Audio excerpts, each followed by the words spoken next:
ለማስማማት አስባለች። እዛውም የሆነ ገንዘብ ጠይቀን በከፊሉ እኛም እንጠቀማለን፣ እሷም ነጻ ትወጣለች እያለች ለሜሮን አስረድታታለች።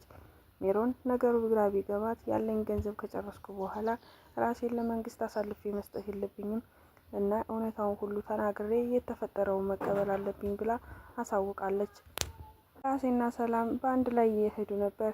እርግብ ራሴ ያግዘኛል ብላ ስላሰበች ወደሱ ሮጣ ነበር። ግን ደግሞ በምላሹ ሰላም ስታያት እንዴት ብደፍረን ነው ቤታችን ድረስ የምትመጣው ብላ ልትገላት አስባ ነበር። እሷም በአጋጣሚ ሆኖ አመልጣታለች። በአሁኑ ግን ሰላም እርግብን ካገኘቻት እንደማትገላት እርግጠኛ መሆን አይቻልም። ሰላም ጤና ይስጥልኝ ውድና የተከበራችሁ የዚህ ቻናል ተከታታዮች እንኳን ደህና መጣችሁ። ቪዲዮ ላይክ፣ ሼር፣ ሰብስክራይብ በማድረግ ጀምሩት። ፖሊሶቹ እስካሁን የደረሱበት መረጃ ስላልነበረ ምንም ነገር ማድረግ ስላልቻሉ እስካሁን ምርመራቸውን አላጠናቀቁም። ሜላት ግን አንድ የሰጠችው መረጃ አለ። ሜላት እርግብ ታገኝታለች። እናም ወደ ምላሴ እንደሄደች እና የሆነ መናገር የምትፈልገው ነገር እንደነበረ ለፖሊሶቹ አስረድታለች።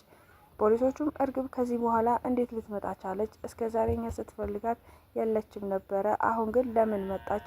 እንዴት ልትመጣ ቻለች? ምንስ አስባ ነው የሚለው ነገር ቢያሳስባትም ግን ደግሞ የሆነ ምክንያት እንዳለና ወይዘሮ ሜላት ከዚህ በኋላ እሷ እኛን ለማዘናጋት እና ወንጀሉን ለመስራት እንዳጋልጥላት ስላሰበች ነው ብላ አስባለች። ፖሊሶቹም ይህ ሊሆን አይችልም በማለት ራሳቸውን ለማረጋጋት ቢሞክሩም ግን ደግሞ ከዚህ በኋላ እርግብ አታስፈልገንም ብለው ማሰብ አይከብዳቸውም። ወይዘሮ ባዩሽ ሞት በኋላ ሰላምን የእርግብ መምጣት ያናደዳት ምን ተፈጥሮ ነው? ሰላም እስከ ዛሬ ድረስ ቤታችንን ስታምሽና ሰላማችንን ስትነሽ ኖረሻል። ድጋሚ ቤታችን በር ላይ የመጣሽው ምን ፈልገሽ ነው? ድጋሚ የኛን ሰላምና የኛን ደህንነት ለማጣራትና ሌላ ሴራ ያሰብሽው ነገር ቢኖር እንጂ እውነት ለኛ አስበሽና እኛን ለመጠየቅ የመጣሽ አስመሰልሽው። የምሬን ነው ምልሽ፣ አንድ ቀን እንደምገልሽ እርግጠኛ ነኝ። ግን ደግሞ ታገሺ፣ እገልሻለሁ እያለች ስትዝትባል ነበር። እርግብም የሰላምን ሁኔታ ባየች ጊዜ በጣም ብደነግጥም ከዚህ በኋላ እነሱ ጋር በአካል ሳይሆን በስልክ ነው መገናኘት ያለብን። ጠቀም ያለ ብር ከሰጡንና የሆነ ነገር ካደረጉልን ሁሉንም ነገር አሳልፈን ለፖሊስ እንደምንሰጥ እስከ መረጃው ለመስጠት ዝግጁ እንደሆን እንነግራቸዋለን። መስፍን ሚስቱን ለማስለቀቅ ሲል የማያደርገው ነገር ስለሌለ እኛም ህይወታችንን የሚቀይር ገንዘብ ይሰጠናል፣ እነሱም ሚስቱን ከእስር ቤት ነጻ ትወጣለች ብላ ነበር። ሜሮን ይሄ ነገር ባያስማማትም ግን አንድ ነገር አስባለች። እውነትሽን ነው፣ መረጃውን ከሰጠናቸው ጠቀም ያለ ብር መስጠት ያለባቸው ይመስለናል። ደግሞ ለእኛ የሚሰጡን ብር ለነሱ ትንሽዬ ናት። ሀብታም ስለሆኑና ያላቸው ገንዘብ ከበቂ በላይ ስለሆነ ከምንም በላይ እናታቸውና ለመስፍንም ሚስቱ ታስፈልገዋለች። እሷ ባልገደለችውና ባልናደረገችው ነገር እስር ቤት መበስበስ የለባትም። ሁሉም እውነታ እኔ ጋለ። እውነታውን ካወቁ ፖሊሶቹ ይለቋታል።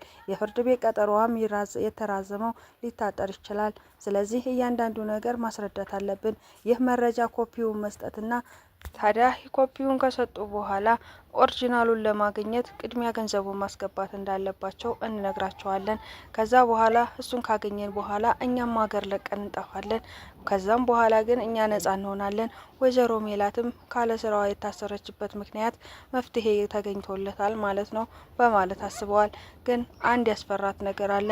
ሜሮን ያ ልጅ ካገኘኝ እኔንም ድፍት እንደሚያደርገኝ ባውቅም እንኳን ደግሞ ከዚህ ከተማ ለመውጣት ገንዘብ ያስፈልገኛል። አዲስ አበባ ለቅቄ ሌላ ሀገር ለመኖር ጠቀም ያለ ገንዘብ ሳያስፈልገኝ አይቀርም። እናም አሁን ላይ ስራ አልሰራም። ራሴን እየተሳቀቅኩና ራሴን ከነገ ዛሬ እሞታለሁ እያልኩ እያሰብኩ ነው።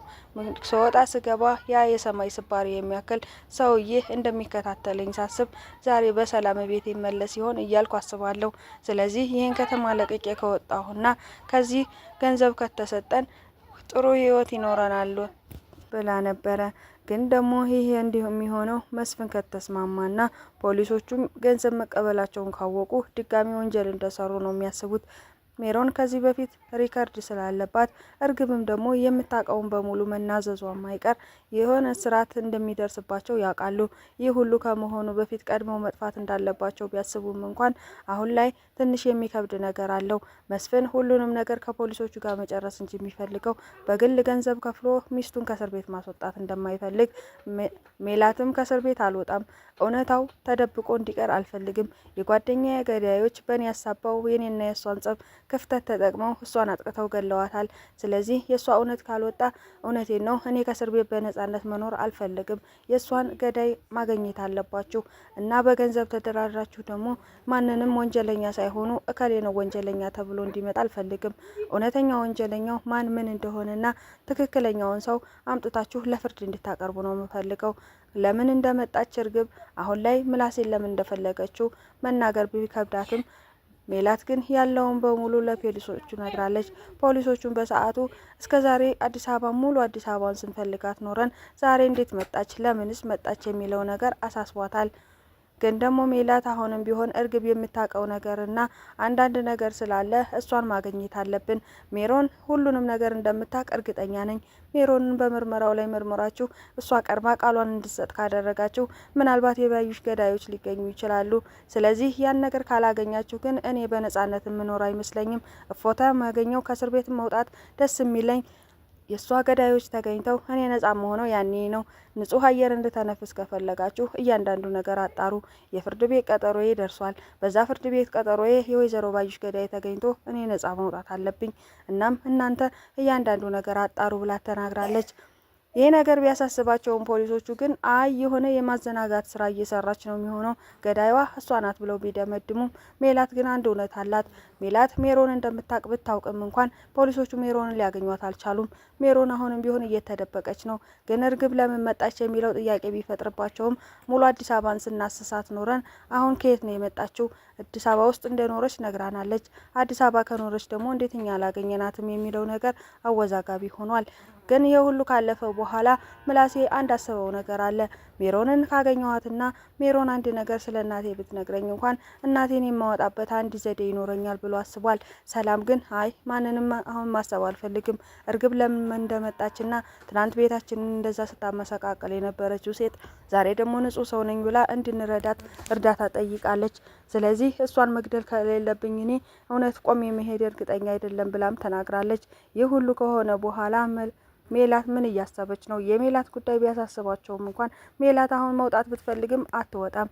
ሁሉም ነገር በዚህ አያበቃም፣ ይቀጥላል ድራማ እና ከአባቷ ጋር መኖር ጀምራለች። ከኖሮች ጀምሮ ግን አሁንም ደስተኛ እንደሆነች ነው። እዝራን አሁን ጋር ተገናኝተዋል። ከእዝራ ጋር የፈጠረችው እርቅ አሲርን ሊጎዳው ይችላል። አሲር ከዚህ በኋላ ሀና ጋር እዝራን ካየው ከሷ ጋር እንደማይቀር ግልጽ ነው። ከዚህ በፊት ደጋግሞ ነግሯታል። ከእዝራ ጋር ያለሽን ነገር ጀምቀጤ እኔ ወንድምሽ ነኝ። ከዚህ በኋላ ላሳቅቅሽም ሆነ አንቺን ልበድልሽ አልፈልግም። እስከዛሬ ላጠፋሁት ነገር በጣም ይቅርታ ብሎ በዚህ ነበር የተለያዩት። እዝራ አሁንም ቢሆን እሷን እንደሚወዳት ከነገራት በኋላ ከሱ ጋር እንደማትለይ እርግጠኛ ሆናለች። እናም ከዚህ በኋላ ግን አንድ ትልቅ ችግር ተፈጥሯል። ጽዮን እነሱን ባየች ጊዜ የሆነ ተንኮል እያሰበች እንደሆነ ከዚህ በኋላ አለቃችሁም ማንም ከሱ ጋር እንዲሆን አልፈቅድም። ስለዚህ ሀና መጥፊያሽን እያዘጋጀች ነው። ራሴ ወጥመድ ውስጥ አስገባሻለሁ እና ሁሉንም ነገር እኔ ያስተካክለዋለሁ ብሏል። ቅዱስ በራሱ መንገድ ሊያስተካክል ያልቻለውን ነገር እሷ ላስተካክለው ብታስብም ቅዱስ ደግሞ በሌላ በኩል እየተጎዳ እንደሆነ ተናግሯል። ሰላምም ስለ ቅዱስ አንዳንድ ነገር ተናግራ ነበረ። እዝራ እገልሃለሁ ብላ ማስፈራርተዋለች። እዝራ ይሄን ማስፈራሪያ እኔ ምንም ላደርገው አልችልም ብሎ ነበረ። ግን ደግሞ አሁንም የሚያስፈራ ነገር አለ። አሲር ምን ይፈጠር ይሆን? ሀና ከሱ ጋር እንደቀጠለች ሲያቅ በተደጋጋሚ ከሱ ጋር መሆን እንደምትፈልግ ቢነግራትም ግን ደግሞ ድጋሜ ትሄዳለች ብሎ አልጠረጠረም። ምክንያቱም ሀናን በጣም ነው የሚወድ። ቤተሰቦቼ አብራችሁ ስለነበራችሁ ከልብ አመሰግናለሁ። ቪዲዮ ላይክ፣ ሼር፣ ሰብስክራይብ እያደረጋችሁ ቀጥሉ። በቀጣይ ቪዲዮ እስከምንመለስ ቸር ሰንብቱ። ስለምትከታተሉኝ ከልብ አመሰግናለሁ። መልካም ጊዜ ይሆንላችሁ።